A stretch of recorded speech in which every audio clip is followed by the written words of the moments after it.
দর্শককে টেলিভিশনের সামনে বসিয়ে রাখতে ধারাবাহিকে মাঝে মাঝেই মোড়ের প্রয়োজন হয়। শোনা যাচ্ছে এবার নতুন মোড় আসতে চলেছে মিঠিছোড়া ধারাবাহিকে। রায় এবং অনির্বাণের জীবনে আসতে চলেছে নতুন সদস্য। ইন্ডাস্ট্রির অন্দরে আলোচনা, মিঠিছোড়া ধারাবাহিকে আসবে নতুন গল্প। ছোট পর্দার রায় ওরফে আরাত্রিকা মাইতি শীঘ্রই শুরু করবেন সৃজিত মুখোপাধ্যায়ের আগামী ছবি লহ গৌরাঙ্গের নামরে শুটিং। ফলে সেই কয়েকটা দিন ধারাবাহিকের শুটিং থেকে ছুটি প্রয়োজন অভিনেত্রীর। সেই জন্যই নাকি নতুনভাবে গল্পকে সাজানোর কথা ভাবছেন নির্মাতারা, যেখানে আরাত্রিকার দৃশ্য কম দেখানো হবে।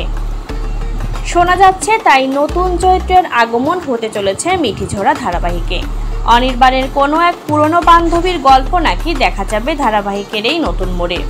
খোঁজ চলছে সেই নতুন অভিনেত্রীর। বেশ কিছু জনের কাছে এর মধ্যে প্রস্তাবও গিয়েছে। এখনও অবশ্য জানা যায়নি এই চরিত্রে অভিনয় করতে আসবেন কে। সন্তান সম্ভবা রায়ের শারীরিক অবস্থা নিয়ে যে খুবই নাকানি জবানি খেতে হয়েছে অনির্বাণকে, সেই দৃশ্য দেখা গেছে ইতিমধ্যেই। অন্যদিকে বোন নীলুর সঙ্গেও সম্পর্কের অবনতি হয়েছে রায়ের। বোনের সঙ্গে সম্পর্ক টালমাটাল, সেটাও নায়িকা মন থেকে মেনে নিতে পারছেন না। কয়েকদিন আগে অনির্বাণ এবং রায়ের আবেগতাড়িত নাট্য মুহূর্ত দেখেছেন দর্শক।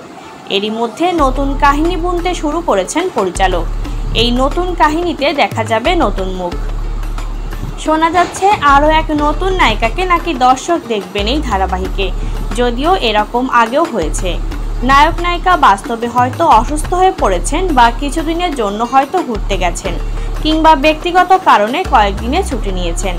তখন দর্শকদের ধরে রাখার জন্য অনায়াসে গল্পের দিক বদলে দিয়েছেন পরিচালক। আরাত্রিকার ছবি শুটিংয়ের জন্য যদি মিঠিছোড়ার গল্প অন্যদিকে মোড় নেয়, সেটা কোনোভাবে অবাক করবে না দর্শককে।